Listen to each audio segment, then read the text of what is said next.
भारत को पुनः विश्व गुरु हमें स्थापित करना है तो उसका रोडमैप शिक्षा के माध्यम से संभव। शिक्षा संस्कृति उत्थान न्यास का मानना है कि शिक्षा में जमीनी बदलाव समाज का प्रमुख दायित्व है। इस हेतु समाज एवं सरकार इन दोनों के संयुक्त प्रयास आवश्यक हैं। इसमें प्रत्यक्षतः शिक्षा क्षेत्र से जुड़े लागों की प्रमुख भूमिका है, तभी शिक्षा में आधारभूत परिवर्तन संभव होगा। शिक्षा में आधारभूत परिवर्तन की दिशा में कार्य आगे बढ़ा है, जिसका सबसे महत्वपूर्ण प्रयास राष्ट्रीय शिक्षा नीति 2020 है। राष्ट्रीय शिक्षा नीति 2020 ने यह स्पष्ट किया है कि यह स्वतंत्र भारत की पहली पॉलिसी है जिसका आधार है भारतीयता। किसी भी देश की शिक्षा नीति का आधार उसका कल्चर और डेवलपमेंट ही होना चाहिए। यह बात शिक्षा संस्कृति उत्थान न्यास के राष्ट्रीय सचिव डॉक्टर अतुल कोठारी ने चंडीगढ़ में आयोजित पत्रकार वार्ता को संबोधित करते हुए कही। उन्होंने आगे कहा कि शिक्षा का मुख्य उद्देश्य छात्रों का चरित्र निर्माण एवं व्यक्तित्व का समग्र विकास करना है। राष्ट्रीय शिक्षा नीति भी यही बात कहती है। चरित्र निर्माण एवं व्यक्तित्व विकास विषय पर आज दिनांक 1 सितंबर को राष्ट्रीय तकनीकी शिक्षक प्रशिक्षण एवं अनुसंधान संस्थान NITTTR चंडीगढ़ में एक दिवसीय कार्यशाला आयोजित की गई है। राष्ट्रीय शिक्षा नीति NIP 2020 के मूल उद्देश्यों को ध्यान में रखते हुए इस कार्यशाला का मुख्य उद्देश्य शिक्षा को केवल ज्ञानार्जन तक सीमित न रखकर उसे चरित्र निर्माण, नैतिक नेतृत्व और समग्र व्यक्तित्व विकास का साधन बनाना है। इसका क्या कोई कैलेंडर है आपके पास? एनुअली किस तरह से ऑर्गेनाइज करते हैं?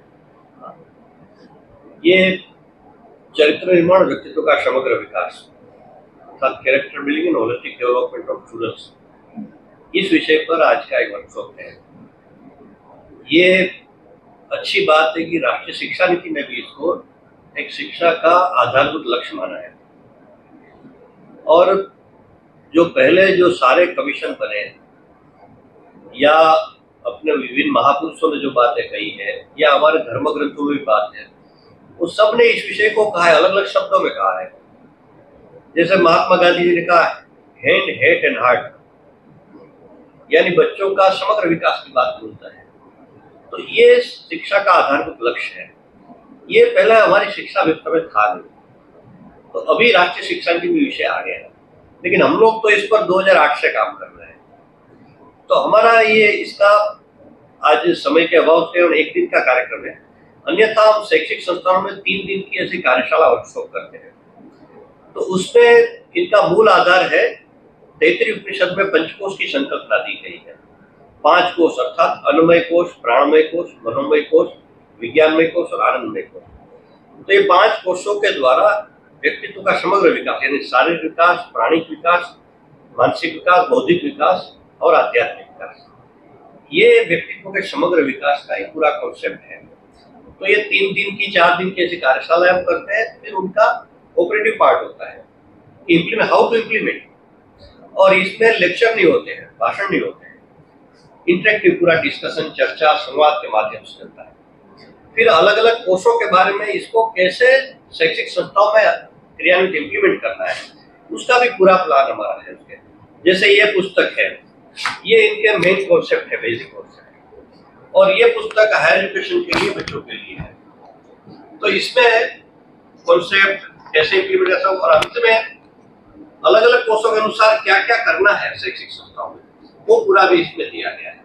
तो इस प्रकार का एक और इसका अद्भुत परिणाम है। मेरा मतलब ये है कि एक शैक्षिक संस्था में जब आपकी वर्कशॉप होती है, इसके बाद शैक्षिक संस्था वो सारे आपके जिस तरह के आपने कार्यक्रम तय किए होते हैं, जो निर्देशन होते हैं, उन पर चलते हैं, वो आगे फॉलो करते हैं। बहुत संस्थान कर रहे हैं, कुछ कम करते हैं, ज्यादा करते हैं, लेकिन करते हैं। लेकिन हमारा इसमें समग्रता की दृष्टि पहले तो हम आचार्य के लिए, प्रोफेसर के लिए, टीचर्स के लिए करते हैं, बाद में छात्रों के लिए करते हैं। तो हमारी योजना ये है कि छात्रों के नेतृत्व में ही सारा काम चले। तो फिर अलग अलग विषयों की एक कमेटी बनाते हैं उसके लिए, और बच्चों की बनती है, और उसमें एक प्रोफेसर को रखते हैं साथ। तो बच्चों की लीडरशिप में इशारा होता है, इससे बच्चों को ऐसा नहीं लगे कि हमारे पर थोपा जा रहा है। उनकी इच्छा से, उनकी रुचि प्रकृति के अनुसार करते हैं, इनको किसमें इंटरेस्ट है। जैसे एक पर्यावरण विषय है, तो जिसके बच्चों को पर्यावरण में इंटरेस्ट है काम करना, तो उसको उस टीम में रखते हैं। तो इस प्रकार अलग अलग कोर्सों के अनुसार फिर इस प्रकार की रचना करते हैं, और फिर हम बीच बीच में मॉनिटरिंग भी करते हैं। और फिर हर साल ऐसी एक वर्कशॉप हो, ऐसी हमारी योजना है।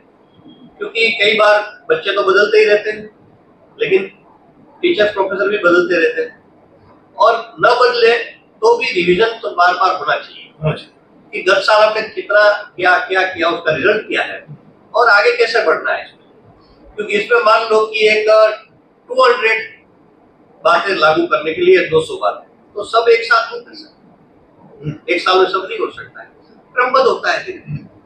तो फिर कुछ नए नए आयाम भी जुड़ते हैं उसमें, तो फिर रेगुलर 2008 से आपका न्यास काम कर रहा है। अब तक देश में कितने शैक्षिक संस्थाओं को आपने इस कार्यक्रम के तहत जो है आपने संबोधित किया है? मुझे संस्था है, क्योंकि हमारा लगभग 600 वर्कशॉप, लगभग इस प्रकार के 500 से 600 वर्कशॉप हो गए हैं इस प्रकार। और जैसे कई वर्कशॉप होता है, जैसे अभी कल मैं वहां से आया अपने NIT कुरुक्षेत्र, तो NIT कुरुक्षेत्र में 14 राज्यों के लोग आए और 40 संस्थानों के लोग थे। तो इस प्रकार गिनती हमने नहीं की, लेकिन हजारों संस्थाओं के लोग इसमें पार्टिसिपेट किए। इसमें दो भाग है, कुछ लोग पार्टली लागू कर रहे हैं, कुछ लोग टोटलिटी लागू कर रहे हैं। जहां टोटलिटी लागू किया है उनका रिजल्ट अद्भुत है। यानी एक ही एग्जाम्पल दूंगा कि वहां विदाउट सुपरवाइजर एग्जाम होता है और कोई बच्चा कॉपी नहीं करता है होता है, लेकिन तो संकट तो बढ़ ही रहा है। तो एक बार अपने पूर्व प्रधानमंत्री नरसिंह राव आ गए, तो नरसिंह राव बोलते थे बहुत कम, तो अंतिम सेशन में बोले कि देखो पर्यावरण का इस संकट का, ग्लोबल वार्मिंग का समाधान आपको चाहिए तो आपको हमारे पास आना पड़ेगा भारत। तो कैसे? तो कि हमारा बच्चा सुबह जगता है तो अपने गद्दे से, बेड से पैर नीचे पहले नहीं रखता है, हाथ जोड़कर कराग्रे वस्ते लक्ष्मी कर, मध्य सरस्वती कर, मुझे तो गोविंदा प्रभाते कर दर्शन, समुद्र वस्ते देवी परत समुद्रले विष्णु भक्ति ज्ञान पाद। हे पृथ्वी माता, मुझे क्षमा करना, मेरा जीवन चलाने मैं तुम पर पैर रख रहा हूँ, ये संकल्प करते हुए उसके जमीन पर पैर रखता है। तो ये दृष्टि प्रकृति के प्रति रही तो पर्यावरण का प्रश्न संकट हो गई। तो ये दृष्टि भारत दुनिया को देना है। इसलिए भारतीयता हम कहते हैं इसलिए कि भारत का कॉन्सेप्ट इसलिए भारतीयता कहते हैं, लेकिन वो भारतीयता है नहीं, पूरी दुनिया के लिए मानव कल्याण की बात है, उसमें और कुछ है नहीं। हमारे सारे मंत्र श्लोक है जो, उसमें एक भी मंत्र में आप कहीं कहिए कि हाँ आप इसी भगवान की पूजा करो, उसकी न करो, ऐसा लिखा हो, कहीं नहीं। जीवन जीने की दृष्टि दे रहे, समाज का, सृष्टि का, मनुष्य के कल्याण की बात है सारे मंत्रों में। तो इसलिए भारतीयता दुनिया को चाहिए और दुनिया उत्सुक है, हम देने वाले तैयार होने चाहिए। प्रश्न आई नहीं, बनाने की प्रक्रिया शुरू, तब नई शिक्षा नीति का कोई भी नई बात आती है तो नई शब्द जोड़ा जाता है।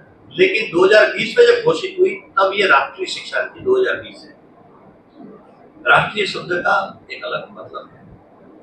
इस शिक्षा को, पूरी नीति को राष्ट्रीय और भारतीय बनाने का प्रयास किया। देखिए, कोई भी नीति हो 100% सबके अनुकूल होगी ऐसा नेक्स्ट टू इम्पॉसिबल। हमारे तत्कालीन शिक्षा मंत्री भी कहे कि मुझे अनुकूल ऐसी 100% शिक्षा नीति आनी चाहिए, वो भी नहीं हो पाता है। लेकिन मैं कहता हूं कि 80%, 90%, 70% तो अनुकूल है, जिसको सब दृष्टि अलग अलग हो सकती है। कुछ राज्य सरकारें राजनीतिक विरोध कर रही है, तो मैं ये कहता हूँ इसमें क्या गलत है बताओ, और मान लो 4 बातें गलत रहती है, आप छोड़ दो, बाकी तो करो। तो शिक्षा नीति मेरे का देश और दुनिया में प्रशंसा होती है, तो उसमें कुछ तो है। और जो पिछले स्वतंत्रता के 75 साल से जिसका इंतजार करते थे, वो सारी बातें लगभग आ रही है। लगभग कह रहा हूँ, इसलिए मैंने कहा 100% कभी नहीं होता है। तो ऐसी एक श्रेष्ठ शिक्षा नीति है कि जो पहली नीति है कि जिसका आधार भारतीयता है। इनके इंट्रोडक्शन प्रस्तावना में का अंतिम पेरा है, उस पेरे में उन्होंने लिखा है, जिसको मैं एक वाक्य में आपको कहता हूँ कि इस शिक्षा नीति का उद्देश्य देश में ऐसे नागरिकों का निर्माण करना है जो विचार से, बौद्धिकता से और कार्य व्यवहार से भारतीय और हर स्तर पर भारतीय ज्ञान परंपरा का समावेश होता है। ऐसी ये पहली नीति। तो इस दृष्टि से इस नीति स्वीकार्य है देश के लिए। ये तमिलनाडु और महाराष्ट्र में उन्होंने हिंदी का विरोध किया है, मराठी पर जोर दे रहे हैं, वो तमिल पर दे रहे हैं, तो ऐसे प्रांतों के लिए आप क्या कहना चाहेंगे? ऐसा है कि कुछ लोग राजनीतिक विरोध है। तमिलनाडु ऐसा जनता में विरोध नहीं है। मैं तमिलनाडु अनेक बार जाता हूँ, जा रहा हूँ। जो राजनीतिक विरोध कर रहे हैं उनके विद्यालय स्कूल है, वो स्कूल सीबीएसई के एफिलिएटेड है और वहां हिंदी पढ़ाई है। कथनी और करनी में अंतर है। और शिक्षा नीति आप पढ़ लीजिए, सारे पार्ट्स कवर किए आपने, जैसे दक्षिण में, हाँ, पूर्वोत्तर में, इधर पश्चिम, सारे सब जगह पहुंचे, तो सब जगह वो एक्सेप्टेबल है। यस, ये कार्यक्रम आपका स्वीकार किया है। हमने ट्राइबल एरिया में किया, बड़े बड़े शहरों में किया, चंडीगढ़, दिल्ली, मुंबई जैसे शहरों में। हमने प्राइवेट में किया, सरकारी स्कूल में भी किया, हमने यूनिवर्सिटी कॉलेज में भी किया और ट्राइबल एरिया के स्कूलों में भी किया। तो ऐसे सब प्रकार के एक्सपेरिमेंट हमने किए। कोई भी एक्सपेरिमेंट एक तो एक्सपेरिमेंट से सक्सेस हो गया ऐसा नहीं माना जाता, इनको टोटालिटी में करना पड़ता है, तभी फिर कह सकते हैं हाँ ये सक्सेस है। अभी कोठारी जी, मेरा एक प्रश्न है आपसे, जैसे शिक्षा संस्कृति उत्थान न्यास है, हमारी विदेशी शक्तियाँ भी, देश की कुछ विरोधी शक्तियाँ भी, जो बाल्यक्रम की छोटी प्राइमरी क्लासेज है उनका पाठ्यक्रम पढ़ो, उसमें अपने देश के बारे में या क्रांतिकारियों के बारे में या यहाँ के पर्यावरण के बारे में कुछ नहीं पढ़ाया जाता, जिससे हमारा बेस खराब हो रहा है कई सालों से। तो इसके बारे में भी न्यास कोई काम कर पा रही है? बिल्कुल, देखो ये न्यास, शिक्षा उत्थान न्यास 2007 में हमने ये ट्रस्ट बनाया। इसके पहले काम 2004 में शुरू हुआ। वो काम था शिक्षा बचाओ आंदोलन नाम से शुरू हुआ। उसमें यही काम हुआ कि जो जो पाठ्यक्रम में विकृति आवश्यकता डिस्टोर्शन था, उनके सामने बहुत बड़ा आंदोलन चलाया, जनजागरण की आंदोलन चलाया, लेकिन फिर भी सरकार मानी नहीं, तत्काल की सरकार। अंत में हमने न्यायालयों का कोर्ट का सहारा लिया और आपको आश्चर्य और आनंद होगा कि कुल मिलाकर हमने 13 कोर्ट केसेस किए, डिस्ट्रिक्ट कोर्ट से सुप्रीम कोर्ट तक, और सारे रिजल्ट हमारे पक्ष में आए और सरकार को फिर मजबूरी में बदलना पड़ा। तो ये सब पर हमारा ध्यान उसी समय से है। और अभी क्या है कि अभी पाठ्यक्रम में पूरा बदलाव हुआ नहीं है, अभी बदलाव प्रारंभ हुआ है एनसीईआरटी के पाठ्यक्रम में। जैसे एनसीईआरटी में अभी बेसिक पाठ्यक्रम 5 साल का है, प्राइमरी और प्री प्राइमरी, वो तैयार हो गया है। फिर 6 का, 9 का, ऐसे तैयार हो गया। अभी इस साल में सारे पाठ्य पुस्तक तैयार हो जाएगी। तो इस प्रकार हर लेवल पर बदलाव हो रहा है। जैसे यूनिवर्सिटी लेवल पर भी हर जगह पर नया बदलाव की बातें शुरू हो गई है। जैसे हम लोग मध्य प्रदेश में काम करते हैं, तो मध्य प्रदेश ने एक हाई पावर कमेटी बनाई है, भारतीय ज्ञान परंपरा को कैसे उच्च शिक्षा में समावेश किया जाए इसके लिए। और हमने 27 सब्जेक्ट आइडेंटिफाई करके इस पर काम कर रहे हैं कि हर यूनिवर्सिटी में एक सब्जेक्ट दिया है। तो इस पर 1.5 साल से काम चल रहा है। तो अभी फर्स्ट ईयर का सिलेबस तैयार हुआ है और टेक्स्ट बुक भी सितंबर एंड तक तैयार हो जाएगा। फिर हम सेकंड ईयर, थर्ड ईयर का काम शुरू करेंगे। तो इस प्रकार का काम देश भर में अभी शुरू हो गया है। तो इसमें आपके जो कार्यकर्ता हैं देश भर में, तो उनके स्कूलों के या कॉलेज के अभ्यास वर्ग आपके लगातार रेगुलर चलते रहते हैं? हम इसको कार्यशालाएं कहते हैं, वर्कशॉप, जिसमें प्रत्यक्ष काम करने की बात होती है, इंटरेक्टिव होता है, सिर्फ वन वे नहीं होता है।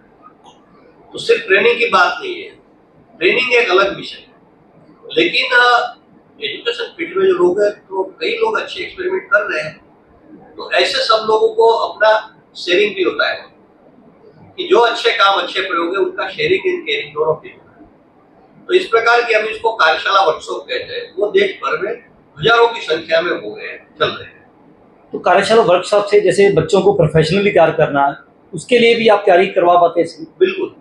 देखो, बच्चों को क्या है, दृष्टि देने की जरूरत है कि क्या एजुकेशन का मीनिंग है, आपका व्यक्तित्व, आपका पर्सनालिटी होलिस्टिक कैसे बनना चाहिए, आपको लाइफ में क्या करना है, ये दृष्टि मिल जाए तो बच्चे भी सब कुछ करेंगे। हमारे यहाँ इंटेलेक्चुअल लेवल, बौद्धिक क्षमता की कोई कमी नहीं है देश में, चाहे बच्चों में कहो, चाहे शिक्षकों में कहो। बस थोड़ा वातावरण जरूरत है और इस प्रकार की दृष्टि देने की जरूरत है। बाकी अपने आप सब करते हैं। जैसे मैं आपको बताऊंगा, हमने सबसे पहला काम 2012 में टोटालिटी में हमने जाबुआ ट्राइबल एरिया में वहां शुरू किया। तो पहले साल तो मैं 4-5 बार गया था क्योंकि हमारे लिए प्रोजेक्ट और वहां नया काम था। लेकिन उसके बाद अभी हर साल में एक आध बार मैं देखने के लिए जाता हूँ, बाकी अपने आप वो सब चला है और बड़ा बदलाव दिखता है बच्चों में, शिक्षकों में, सब जगह। इसका परिणाम समाज में और परिवारों में भी होता है। जैसे एक उदाहरण आपको दूंगा कि पर्यावरण स्वच्छता इस पर भी काम होता है। तो पहले उनके स्कूल में बस प्रयोग किए कि भाई कोई भी बच्चा भोजन लेकर आएगा तो जंक फूड, फास्ट फूड आदि लेकर नहीं आएगा, कोई बच्चा प्लास्टिक थर्मोकोल का उपयोग नहीं करेगा। तो ऐसे छोटे छोटे प्रयोग वहां स्कूल में शुरू किए। तो फिर बच्चों को हमने बताया कि भाई देखो ये प्लास्टिक की बोतल का पानी फ्रिज में नहीं रखना चाहिए, उससे बहुत नुकसान होता है स्वास्थ्य। तो सैकड़ों घरों में फ्रिज में से प्लास्टिक की बोतल बच्चों ने निकलवाई और वो बच्चे और शिक्षक हर महीने जहाँ ज्यादा कूड़ा कचरा गंदी जगह है, चाहे हॉस्पिटल है आदि आदि, वहां सफाई के लिए जाते हैं अभियान में, समाज के साथ जुड़ रहा है। एक पास में पहाड़ी थी, बिल्कुल वीरान पड़ी थी, जनजाति क्षेत्र तो हमको लगे बहुत हरी भरी होगी, लेकिन बिल्कुल। तो वहां उन्होंने अभियान लेकर समाज के एनजीओ वगैरह सबको जोड़कर उस स्कूल ने वहां एक ही दिन में 4 साल पहले 11,000 पौधा रोपण और फिर तो अभी 25,000 पौधे वहां। तो शिक्षा से समाज परिवर्तन, इसका ये उदाहरण है कि बच्चे घर में भी परिवर्तन करें कि समाज में भी परिवर्तन करें। तो ऐसे एक्सपेरिमेंट भी हम लोग साल-साल कर रहे हैं। अभी जो सोसाइटी में एक बेसिक सवाल चलता है कि भारतीयता क्या है, इसकी परिभाषा उनको समझाने की जरूरत है। एक तो ये, और बहुत सारे इतिहासकार सवाल उठा देते हैं कि भारत तो था ही नहीं, अंग्रेजों से देश की आजादी के बाद भारत का निर्माण हुआ, तो भारतीयता कौन सी। ये इन सवालों के जवाब भी अगर आप दिए जा रहे हैं नई पीढ़ी को, देखो वो तो हमने शिक्षा बचाओ आंदोलन के समय देना पड़ा। जब हमने कोर्ट केस जीते तो वकील तो कोर्ट में केस लड़ते थे, सारी तैयारी करें तो हमारा शिक्षा नहीं था। तो भारत में नहीं, हमने अमेरिका में करवाया। जब यहाँ आंदोलन करके बदलाव हुआ और कोर्ट के साथ तो फिर वैज्ञानिक साइंटिफिक प्रमाण सब देने पड़ते हैं, ऐसे तो कोर्ट नहीं बदलती। तो ये सब हमने दिया कि भाई ये बेसिक क्या हमारा भूल था, है गलत पढ़ाया जाता है वो विषय, उसको सुधार करना है। और ये अमेरिका में जब प्रश्न उठा तो अमेरिका से हमको फोन आया और वहां उन्होंने हमारे से सारी सामग्री मंगाई और हमने दिया, तो वहां भी वो कोर्ट में केस दी जाए। और उसी के आधार पर मुझे 2015 में उन्होंने निमंत्रित किया अमेरिका, और मैं 20 दिन अमेरिका गया था। तो एक तो ये बात है। दूसरी बात जो आपने कही भारतीयता है, क्या भारतीयता की सरल व्याख्या है, आप जैसे एक पत्रकार ने मुझे पूछा था, तो मैंने बेहद छोटी बात की कि जो स्वास्थ्य के लिए अनुकूल है और जो पर्यावरण के लिए अनुकूल है वो भारतीयता है। तो इसलिए भारतीयता पूरी दुनिया को चाहिए, भारत को नहीं। जब पर्यावरण का हर साल सम्मेलन होता है अंतर्राष्ट्रीय,